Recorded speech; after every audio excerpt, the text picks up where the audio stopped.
அப்போ இந்த 6வது அதிகாரம் நியாய தீர்ப்பு. என்ன, எந்த அதிகாரத்தோடு சபை எடுத்துக்கொள்ளப்பட்டது?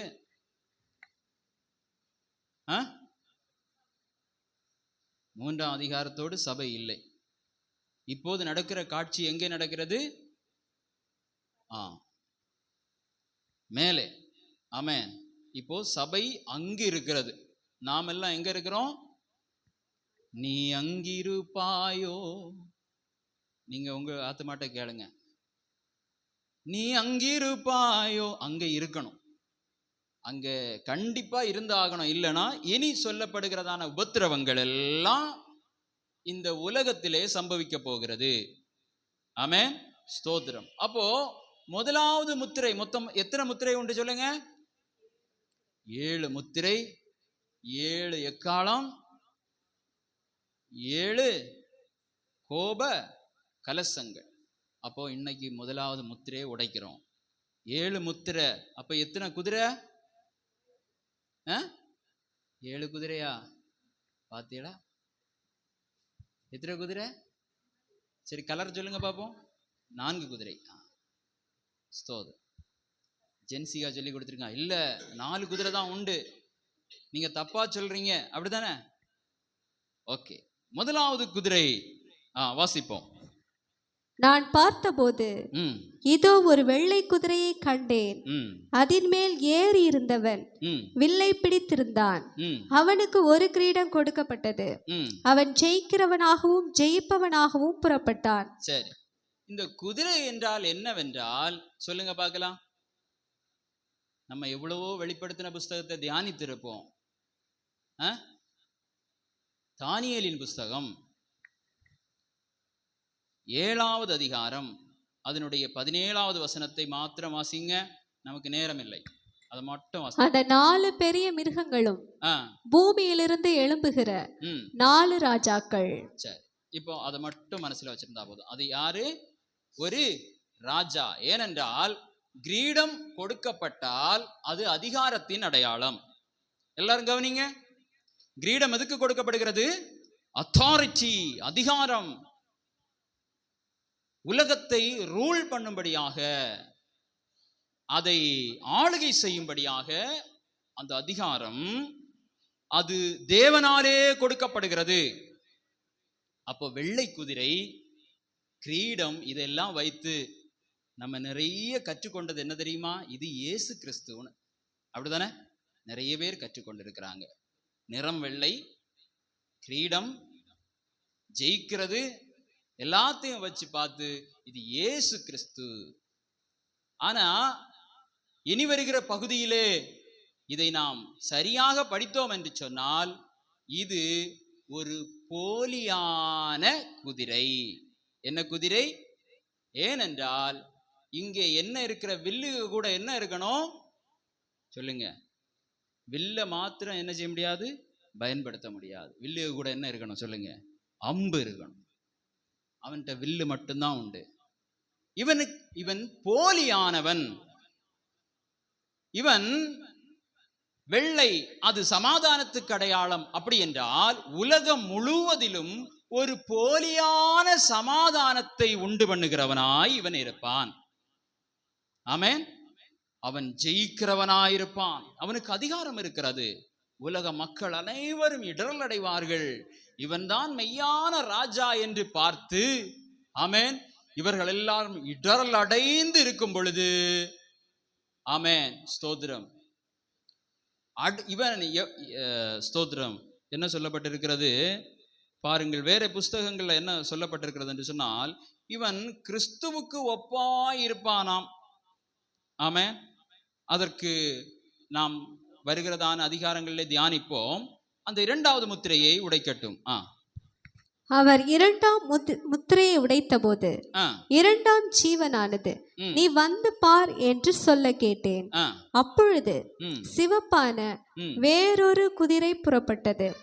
அதன் மேல் ஏறி இருந்தவனுக்கு பூமியில் உள்ளவர்கள் ஒருவரையொருவர் கொலை செய்யத்தக்கதாக சமாதானத்தை பூமியிலிருந்து எடுத்து போடும்படியான அதிகாரம் கொடுக்கப்பட்டது.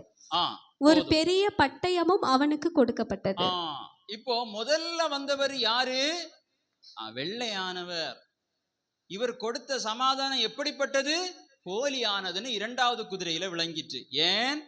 அவர் கொடுத்த சமாதானத்தை இவர் எடுத்துட்டார். எப்படி எடுத்தார் தெரியுமா? இவர்களுக்குள்ளே கருத்து வேறுபாடுகள், ஒருவரை ஒருவர் இவர் கொல்லவில்லை, பட்டயம் வைத்திருக்கிறவர் கொல்லவில்லை. யாரு கொல்லுகிறது? ஒருவரை ஒருவர், மனிதர்கள் ஒருவரை ஒருவர். கலகம், சமாதானம் இல்லை. அதுதான் முதல்ல வந்தவர் போலியானவர். அவர் தான் இதற்கு காரணம். உலகத்தில் இருக்கிற மனுஷனுக்கு தேவையில்லாத காரியத்தை எல்லாம் சொல்லி அவனை கற்பித்து, ஆமென், அவனை ஒரு லெவல் ஆக்கி வச்சிருக்க சமயத்தில் அடுத்த ராஜா வருகிறார். அவருடைய நிறம் என்ன? குதிரையினுடைய நிறம் என்ன? முதல்ல ஒயிட், அடுத்தது ரெட், சிவப்பு. இவர்கள் ஒருவரை ஒருவர் கொல்லும்படியாக சமாதானத்தை பூமியிலிருந்து எடுத்து போடும்படியான அதிகாரம் அதற்கு கொடுக்கப்பட்டது. அதிகாரம் என்றால் கிரீடம், கிரீடம் என்றால் அதிகாரம். அப்போ இதற்கும் ஒரு அதிகாரம் தேவனாலேயே கொடுக்கப்படுகிறது. முதல்ல சொன்னேன், 6ஆம் அதிகாரம் என்றால் என்ன? நியாய தீர்ப்பு. ஆமென். 6வது அதிகாரம் அது நியாய தீர்ப்பை குறிக்கிறது. இந்த ஒருவரை ஒருவர் கொல்லுகிற நேரத்திலே, சமாதானம் இந்த பூமியிலே இல்லாத நேரத்தில் சபையானது இங்கு என்ன செய்யாது? இருக்காது. நாம் இங்கு இருக்க மாட்டோம். 3வது வசனம். அவர் 3ஆம் முத்திரையை உடைத்த போது 3ஆம் ஜீவனானது, நீ வந்து பார் என்று சொல்ல கேட்டேன். நான் பார்த்தபோது இதோ ஒரு கருப்பு குதிரையை கண்டேன். அதின் மேல் ஏறி இருந்தவன் ஒரு தராசை தன் கையிலே பிடித்திருந்தான். அப்பொழுது ஒரு பணத்துக்கு 1 படி கோதுமை என்றும் ஒரு பணத்துக்கு 3 படி வார் கோதுமை என்றும் எண்ணெயையும் திராட்சை ரசத்தையும் சேதப்படுத்தாதே என்றும் 4 ஜீவன்களின் மத்தியிலிருந்து உண்டான சத்தத்தை கேட்டேன். இப்போ எத்தனாவது குதிரை?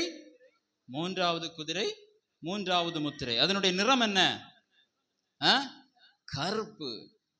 ஒரு பணத்திற்கு எவ்வளவு கோதுமை கிடைக்குமா? ஒரு பணம் என்றால் ஒரு நாள் சம்பளம். ஒரு நாள் சம்பளம் இப்போ எவ்வளவு? 10,000 ரூபாயா? 1000 ரூபாய். 1000 ரூபாய் கொடுத்தா எவ்வளவு கிடைக்கும்? ஒரு படி. ஒரு படி. படி வீட்டில் இருக்கிறதா? படி எல்லாம் இப்போ இல்லை இல்லையா? ஒருவர் சாப்பிடும்படியான ஆகாரம் கிடைக்கும். நல்லா கவனிங்க. அவருக்கு குதிரைக்கு நிறம் என்ன? கருப்பு. ஒரு படி, ஒரு பணத்திற்கு 3 படி வார் கோதுமைனா என்ன சொல்லுங்க பார்க்கலாம். வார் கோதுமை, பைபிள் எல்லாம் முடிச்சவங்க இங்க இருக்கீங்க. வார் கோதுமைனா என்னன்னு என்னைக்கா பார்த்துருக்கீங்களா? பார்லி தெரியுமா? பார்லி தெரியும். அதாவது இங்கிலீஷ் தெரியும், என்ன செய்யாது? தமிழ் தெரியாது. வார் கோதுமை. அப்போ என்ன கிடைக்கிறது? ஒரு பணத்திற்கு 1 படி கோதுமை, ஒரு பணத்திற்கு 3 படி வார் கோதுமை. பார்லி இருந்தா என்ன செய்யலாம்? பாயசம் வைக்கலாமோ இல்லையா?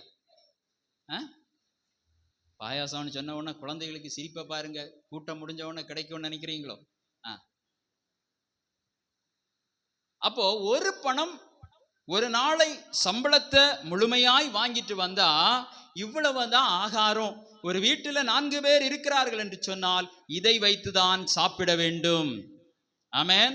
அப்படி என்றால் ஒரு பெரிய பஞ்சம் இந்த உலகம் முழுவதும், ஒரு நாட்டுக்கு அல்ல, இந்தியாவுக்கு மட்டும் அல்ல, பாகிஸ்தானுக்கு மட்டும் அல்ல, இலங்கைக்கு மட்டும் அல்ல. இப்போ இலங்கையிலே ஒரு பெரிய பேரழிவு வந்தது. எல்லா நாட்டிலிருந்து என்ன கொடுத்தாங்க? உணவுகளை கொடுத்தாங்க. இப்போ அப்படி அல்ல, உலகம் முழுவதும் ஒரே ஆட்சி, இந்த கருப்பு குதிரையினுடைய ஆட்சி. அது இடத்துலதான் அதிகாரம் இருக்கிறது. அப்போ எல்லா நாடுகளிலேயும் ஒரே பணம், ஒரு நாளின் சம்பளம் ஒரு பணம். அந்த பணத்திற்கு 1 படி தான் எல்லாருக்கும் கிடைத்தா யார் யாருக்கு உதவி செய்வா? அப்படித்தானே? யார் யாருக்கு உதவி செய்வா? யாரும் யாருக்கும் உதவி செய்ய முடியாது. ஒருவேளை காட்டு மிருகங்களை ஆமென் அடித்து சாப்பிடலாம் என்று சொன்னால் இப்பவே நிறைய சட்டம் போட்டாச்சு, என்னெல்லாம் சாப்பிடணும் என்னெல்லாம் சாப்பிடக்கூடாதுன்னு. அப்படித்தானே?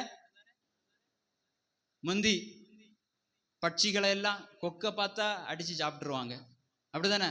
ஆமா. இப்போ கொக்கை பிடிச்சா எங்க போய் இருக்கணும்? ஜெயிலில் தான் போய் இருக்கணும். அணில எல்லாம் சுட்டு சாப்பிட்டுருவாங்க காட்டு மிருகங்கள், இப்ப ஜெயிலில் தான் போய் இருக்கணும். நம்ம இடத்துல பாம்பு சாப்பிட்றது இல்லை, அதனால விட்டுருவாங்க. வேற நாடுகள் என்ன செய்யாங்க? பாம்பு கொத்த வந்துன்னா ஐயோ அந்த பாம்பு பாவம், அது சட்டியில தான் இருக்கும். எல்லாத்தையும் சாப்பிடுவான் மனுஷன். ஒவ்வொரு நாட்டிலையும் ஒவ்வொரு விதமா இருக்கிறாங்க. அப்போ அதை சாப்பிடக்கூடாது என்று இப்போதே சட்டம் வந்து விட்டது. அப்போது இவர்களுக்கு உரிமை இல்லாத வேற எதையும் இவர்கள் தொடக்கூடாது. இன்னும் சொல்ல போனா, உங்க வீட்டிலேயே தென்னை மரம் இருந்துன்னு சொன்னா அந்த தென்னை மரத்தில் இருக்கிற தேங்காயை கூட நீங்க பறிக்க முடியாது. அதை பறிக்கணும்னா அந்த ஒரு பணத்தை கொடுத்து தான் இதை வாங்கணும். ஏனென்றால் உலகம் முழுவதும் ஒரே ஆட்சி. இதை எப்படி தெரிந்து கொள்ள முடியும்? பாருங்கள், இப்ப இருக்கிறதான டெக்னாலஜில இதையெல்லாம் தெரிந்து கொள்ள முடியும். ஒரு QR கோடு போதும், உங்களுடைய அசைவுகள் எல்லாவற்றையும் கண்டுபிடித்து விடுவார்கள். ஆமென், ஸ்தோத்திரம். அவ்வளவு டெக்னாலஜி இப்போதே வளர்ந்து விட்டது.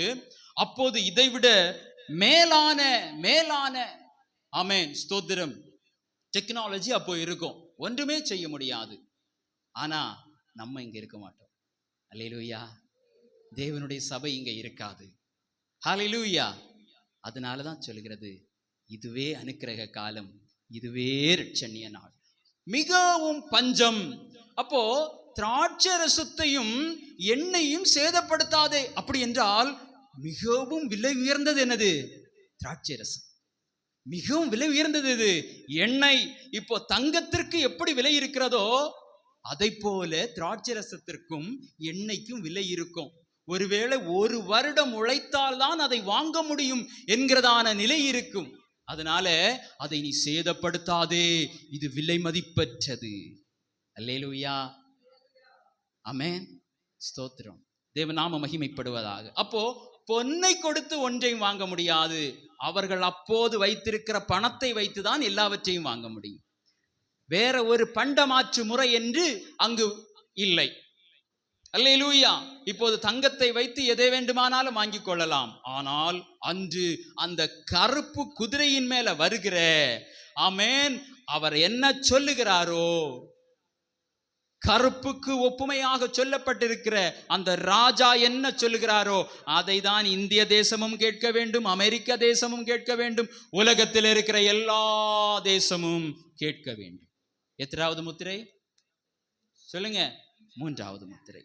தொடர்ந்து வாசிப்போம். அவர் 4ஆம் முத்திரையை உடைத்த போது 4ஆம் ஜீவனானது நீ வந்து பார் என்று சொல்லும் சத்தத்தை கேட்டேன். நான் பார்த்தபோது இதோ மங்கின நிறமுள்ள ஒரு குதிரையை கண்டேன்.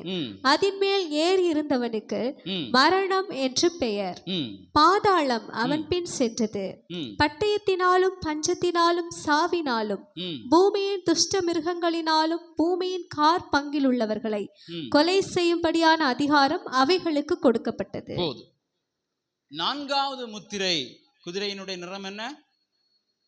மங்கின குதிரை. ஒருவேளை இன்விசிபிளா இருக்குமோ என்னதோ தெரியல, பார்க்கறதுக்கே தெரியாம இருந்தாலும் இருக்கலாம். மங்கின நிறமுள்ள குதிரை. ஆபத்து வருவது கண்ணுக்கே தெரியாது. என்ன செய்யாது? சாவு வருகிறது தெரியாது. கொரோனா யாராவது கண்ணுல பாத்தீங்களா? கொரோனால 70 லட்சம் பேர் தான் இறந்தாங்களாம் உலகம் முழுவதும். இப்போது இருக்கிறதான மக்கள் தொகை 820 கோடி. உலகம் முழுவதும் இருக்கிறதான மக்கள் தொகை எத்தனை கோடி சொல்லுங்க? 820 கோடியில 1/4 பங்கு சொல்லுங்க பார்க்கலாம். மேக்ஸ் 200 சொல்லுங்க. சரி, 200 கோடி வைங்க, நமக்கு ரொம்ப தேவையில்லை. 250 கோடியா? வெறும் 50 கோடியா? 1/4 பங்கு. 800ல 1/4 பங்கு எவ்வளவு? இவ்வளவு நேரம் அமைதியா இருந்ததானே? ஆமா, இன்ஜினியர் எழும்பியாச்சு. அவங்க கரெக்டா சொல்லாச்சு. 200 சில்லற சொன்னீங்களோ? கரெக்டா சொல்லணும்னா 200 சில்லற கோடி பேரு ஒரே அடியாக அழிவார்கள். என்ன நிறம்? மங்கின நிறம், மங்கலா இருக்கும், தெரியாது. கொரோனால எத்தனை பேர் இறந்தாங்க? 70 லட்சம் பேர். பிளேக் அப்படின்னு ஒரு நோய் வந்தது, அதுல தான் ரொம்ப பேர் இறந்தாங்க. அதுல எத்தனை பேர் இறந்தாங்க தெரியுமா? ஒரு 20 கோடி பேர் இறந்தாங்க. ஆமென். அப்படி இறந்தாலும் மற்ற நாடுகள்ல இருந்து உதவிகள், மருத்துவ உதவிகள் எல்லாம் போயிட்டே இருக்கும். இப்போ உலகம் முழுவதும் பஞ்சம் முடிஞ்ச உடனே என்ன வருகிறது சொல்லுங்க? மரணம் வருகிறது. 1/4 பங்கு 200 கோடி பேர் எங்க பார்த்தாலும் பிணங்களாயிருக்கும், மரித்தவர்கள்.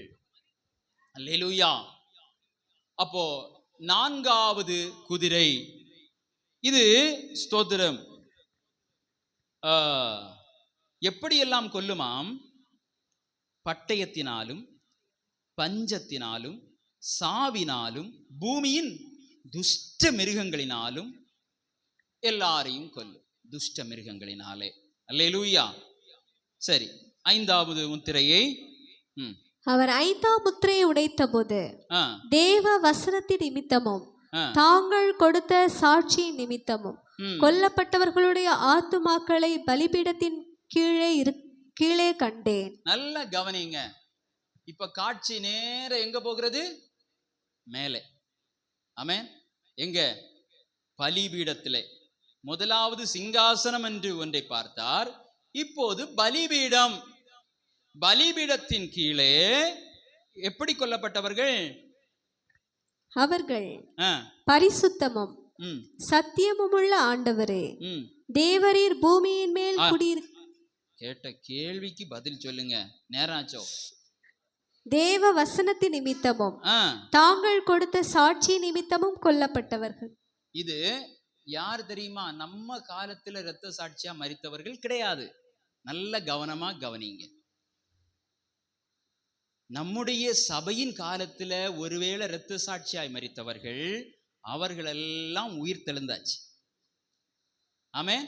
சிங்காசனத்தை சுற்றி நின்று பாடல்களை பாடிக்கொண்டிருக்கிறார்களே, ஆமென், அவர்கள் எல்லாரும் உயிர் தெழுந்தாச்சு. இப்போ இது யாரு தெரியுமா? இந்த முத்திரையை உடைக்க ஆண்டவருக்காய் நின்றார்களே, முதலாவது உபத்திரவ காலம், அவர்கள். அல்லேலூயா. ஆமென். ஆண்டவருடைய இரக்கத்தை பாருங்கள். சபை எடுத்துக்கொள்ளப்பட்ட பின்பும் ஒரு மீட்பை ஆண்டவர் வைத்திருக்கிறார். அது உபத்திரவத்திற்கு உள்ளே வருகிற மீட்பு. அதுல நிலை நிற்கவே முடியாது. ஆமென். ஸ்தோத்திரம். இருந்தாலும் அவருக்காக, அவருடைய வசனத்திற்காக சாட்சியாய் நின்றவர்கள். சபையின் காலத்திலே வசனத்தை அறிந்தும் அறியாமல் இருந்தவர்கள். ஆனால் இந்த வசனங்கள் தெரிந்து கொண்டபடினாலே இவர்தான் என்று, தேவன் என்று சாட்சியாய் நின்றவர்கள். அவர்கள் பலிபீடத்தின் அடியில் இருக்கிறார்கள். கைவிடப்பட்டவர்கள், சபையின் எடுத்துக்கொள்ளுதலிலே கைவிடப்பட்டதான பரிசுத்தவான்கள்.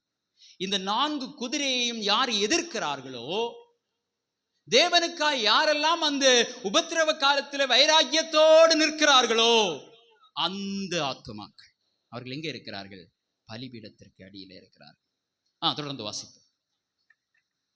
அவர்கள் பரிசுத்தமும் சத்தியமும் உள்ள ஆண்டவரே, தேவரீர் பூமியின் மேல் குடியிருக்கிறவர்களிடத்தில் எங்கள் இரத்தத்தை குறித்து எதுவரைக்கும் நியாய தீர்ப்பு செய்யாமலும் பழி வாங்காமலும் இருப்பீர் என்று மகா சத்தமிட்டு கூப்பிட்டார்கள்.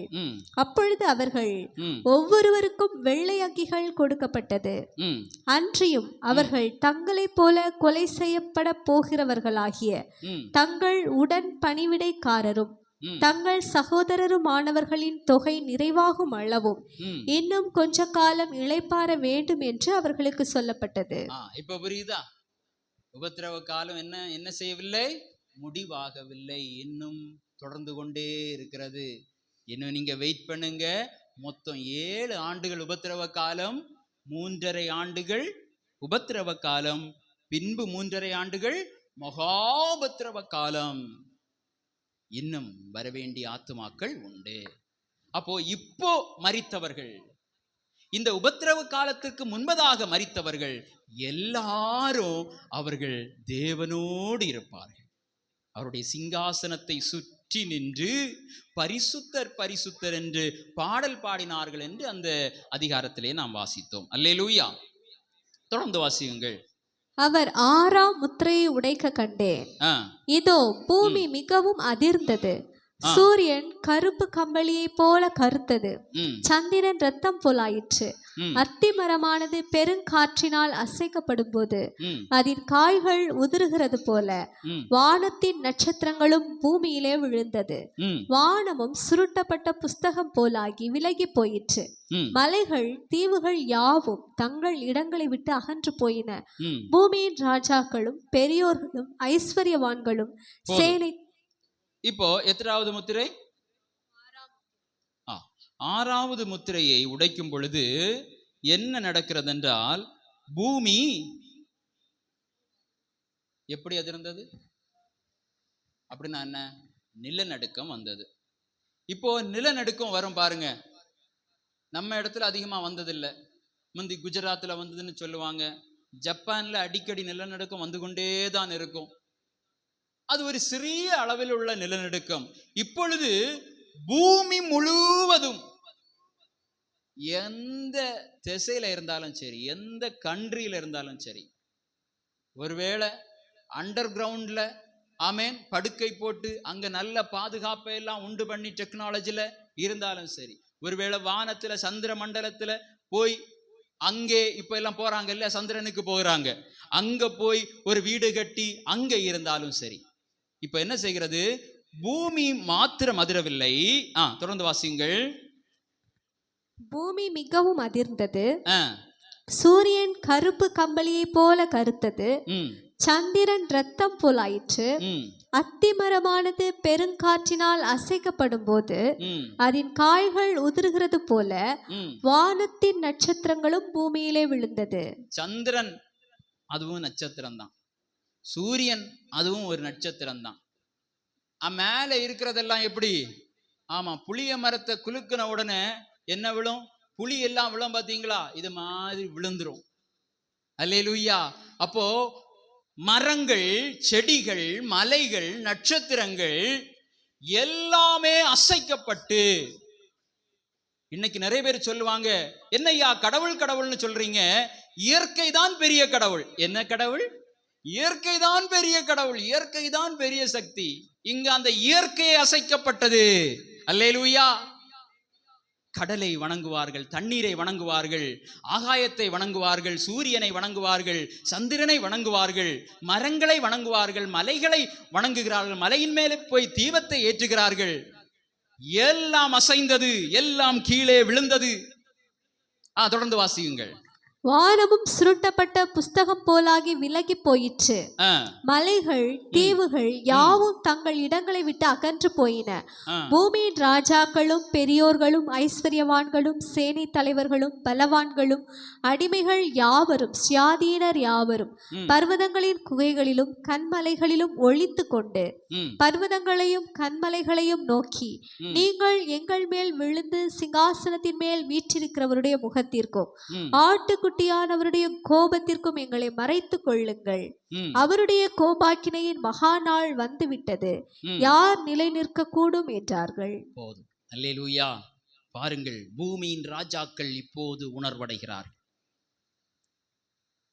ஐஸ்வர்யவான்கள், சேனை தலைவர், பலவான்கள், பெரியவனாயிருந்தாலும் அடிமையாயிருந்தாலும் எல்லாரும் எங்க போறாங்க? பர்வதங்களிலேயும் குகைகளிலேயும் ஒளித்து கொண்டு பர்வதங்களையும் கண்மலைகளையும் நோக்கி, நீங்கள் எங்கள் மேல விழுங்கள், ஆனால் ஆண்டவருடைய கோபத்திற்கு முன்னாலே எங்களுக்கு நிற்க முடியாது. மலைகளே எங்கள் மேல விழுந்து விடுங்கள், நாங்கள் மடிந்து விடுகிறோம், இந்த தேவனுக்கு முன்பாக எங்களுக்கு நிற்க முடியாது. அல்லேலூயா. மத்தேயு 24வது அதிகாரத்தின் ஆமென் ஸ்தோத்திரம் 3வது வசனத்திலே சீஷர்கள் கேட்பார்கள், ஆண்டவரே ஆமென், என்ன கேட்பார்கள் என்றால், இவைகளை இவ்விடத்தில் ஸ்தோத்திரம் மன்னிக்கவும். வாசியுங்கள், 3வது வசனத்தை வாசியுங்கள். பின்பு அவர்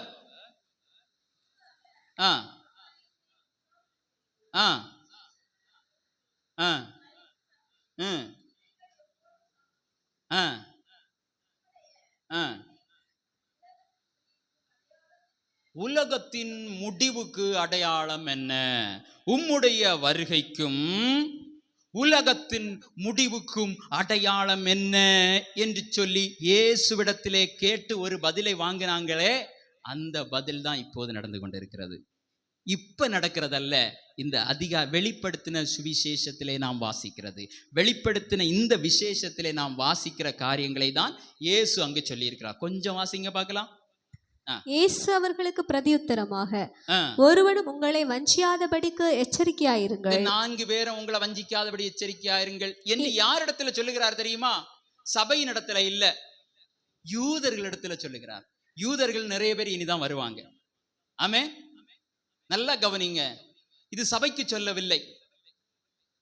இனி நிருபங்களிலே இதே பகுதி எடுத்து சொல்லப்படவில்லை. 144,000 பேர் இனிதான் வருவார்கள், அப்படித்தானே? ஒவ்வொரு கோத்திரத்தில இருந்தும் எவ்வளவு பேர் வருவாங்கன்னு இனிதான் இருக்கிற. அவர்கள் உபத்திரவத்தின் மூலமாய் வந்தவர்கள்.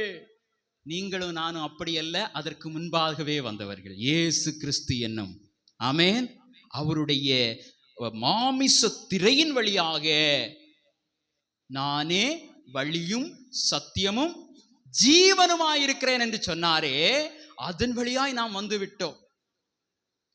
ஆனா நியாயப்பிரமாணத்திற்கு கீழ்ப்படிந்து இருந்த அந்த ஜனங்களுக்கு கண்கள் அடைக்கப்பட்டபடியினால தேவன் அவர்களுக்கு சொல்லுகிறார், யுத்தங்களையும் யுத்தங்களின் செய்திகளையும் நீங்கள் கேள்விப்படுவீர்கள், நீங்கள் வஞ்சிக்கப்படாதபடிக்கு எச்சரிக்கையாயிருங்கள். அது அவர்களுக்கு சொல்லுகிறது. அப்ப சபை இங்க இருக்காது. இதனால தான் நிறைய பேர் குழம்பி போகிறது. ஓ, எல்லாம் நம்ம கேட்க வேண்டும், இந்த உபத்திரவத்துல நம்ம நிக்கணும், ஆமேன், முடிவு பரியந்தம் நிக்கணும். இல்ல, அங்க முடிவு பரியந்தம் நிற்க வேண்டும் என்று சொன்னது இரத்த சாட்சிகளாய் இன்னும் மரிக்க வேண்டி இருக்கிறது என்று நாம் பார்த்தோமே, அவர்களை சொல்லி இருக்கிறது. கொஞ்சம் வாசிங்க, ஒரு 5 நிமிஷம் ஆகும். யுத்தங்களையும் யுத்தங்களின் செய்திகளையும் கேள்விப்படுவீர்கள், கலங்காதபடி எச்சரிக்கையாயிருங்கள். இவைகள் எல்லாம் சம்பவிக்க வேண்டியதே, ஆனாலும் முடிவு உடனே வராது. ஜனத்துக்கு விரோதமாய் ஜனமும் ராஜ்யத்திற்கு விரோதமாய் ராஜ்யமும் எழும்பும். பஞ்சங்களும் கொள்ளை நோய்களும் பூமி அதிர்ச்சிகளும் பல இடங்களில் உண்டாகும். இவைகளெல்லாம் வேதனைகளுக்கு ஆரம்பம். கவனிங்க, இது வேதனைகளுக்கு ஆரம்பம் தான். நல்லா கவனிங்க, வேதனைக்கு ஆரம்பத்திலேயே இந்த ராஜாக்கள் நிக்க முடியல. மலைகளே எங்கள் மேலே விழுங்கள் என்று சொல்லி ஆரம்பம். இனி மிகுந்த உபத்திரவம் இருக்கிறது. தொடர்ந்து வாசிப்போம். அப்பொழுது உங்களை உபத்திரவங்களுக்கு ஒப்பு கொடுத்து உங்களை கொலை செய்வார்கள். என் நாமத்தின் நிமித்தம் நீங்கள் சகல ஜனங்களாலும் பகைக்கப்படுவீர்கள். அப்பொழுது அநேகர் இடரல் அடைந்து ஒருவரை ஒருவர் காட்டி கொடுத்து ஒருவரை ஒருவர் பகைப்பார்கள். அநேகம் கள்ள தீர்க்கதரிசிகளும் எழும்பி அநேகரை வஞ்சிப்பார்கள். அக்கிரமம் மிகுதியாவதினால் அநேகருடைய அன்பு தணிந்து போம். முடிவு பரியந்தம் நிலை நிற்பவனே ரட்சிக்கப்படுவார். 14 ராஜ்யத்தினுடைய இந்த சுவிசேஷம் பூலோகம் எங்குமுள்ள சகல ஜாதிகளுக்கும் சாட்சியாக பிரசங்கிக்கப்படும். அப்பொழுது முடிவு வரும். சரி, இந்த லாஸ்ட் வசனத்தை நல்லா கவனிங்க. ராஜ்யத்தினுடைய இந்த சுவிசேஷம் பூலோகம் எங்குமுள்ள சகல ஜாதிகளுக்கும் சாட்சியாக பிரசங்கிக்கப்படும். அப்பொழுது முடிவு வரும். இந்த வசனத்தை இவ்வளவு நாளும் நானும் எல்லாரும் தெரிந்து வைத்திருந்தது என்னன்னு சொன்னா, இந்த மத்தேயு மார்க்கு லூக்கா சுவிசேஷங்கள் இருக்கிறது பாத்தீங்களா, இந்த சுவிசேஷம் உலகமெங்கும் போகும்போது முடிவு வரும் என்று. ஆனா எல்லா ஜனங்களும் அறிந்து கொள்வார்கள், அது உண்மைதான்.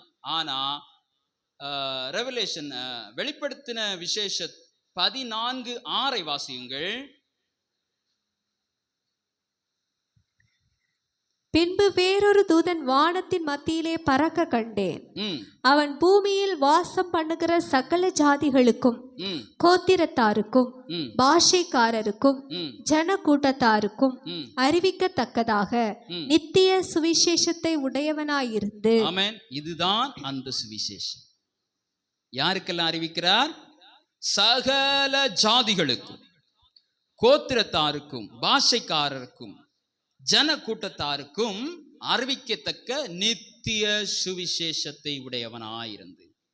முடிவிலே செய்யப்படுகிற காரியம். ஆனா இந்த ஜனங்கள் இங்கே கொந்தளித்து கொண்டிருக்கும் பொழுது, மரணத்தின் விளிம்பில் இருக்கும் பொழுது, தங்களுடைய குடும்பத்தாரிலே பாதி பேர் இறந்து கிடக்கும் பொழுது, வேதனையில் இருக்கும் பொழுது, பஞ்சத்தில் இருக்கும் பொழுது, நீங்களும் நானும் எங்க இருப்போம் தெரியுமா? அவரோடு கூட இருப்போம். அல்லேலூயா. எல்லாரும் எழுந்து நிற்கலாமா? Thank you Jesus. அல்லேலூயா. அவரோடு கூட நாம் சந்தோஷமாய் நித்திய நித்திய காலமாய் பாடல்களை பாடி, ஆமென், ஸ்தோத்திரம், அவரோடு கூட நாம் வாசம் செய்வோம். Thank you Jesus. ஓ நன்றி இயேசுவே. லா லா லா லா லா லா லா லா லா லா லா லா.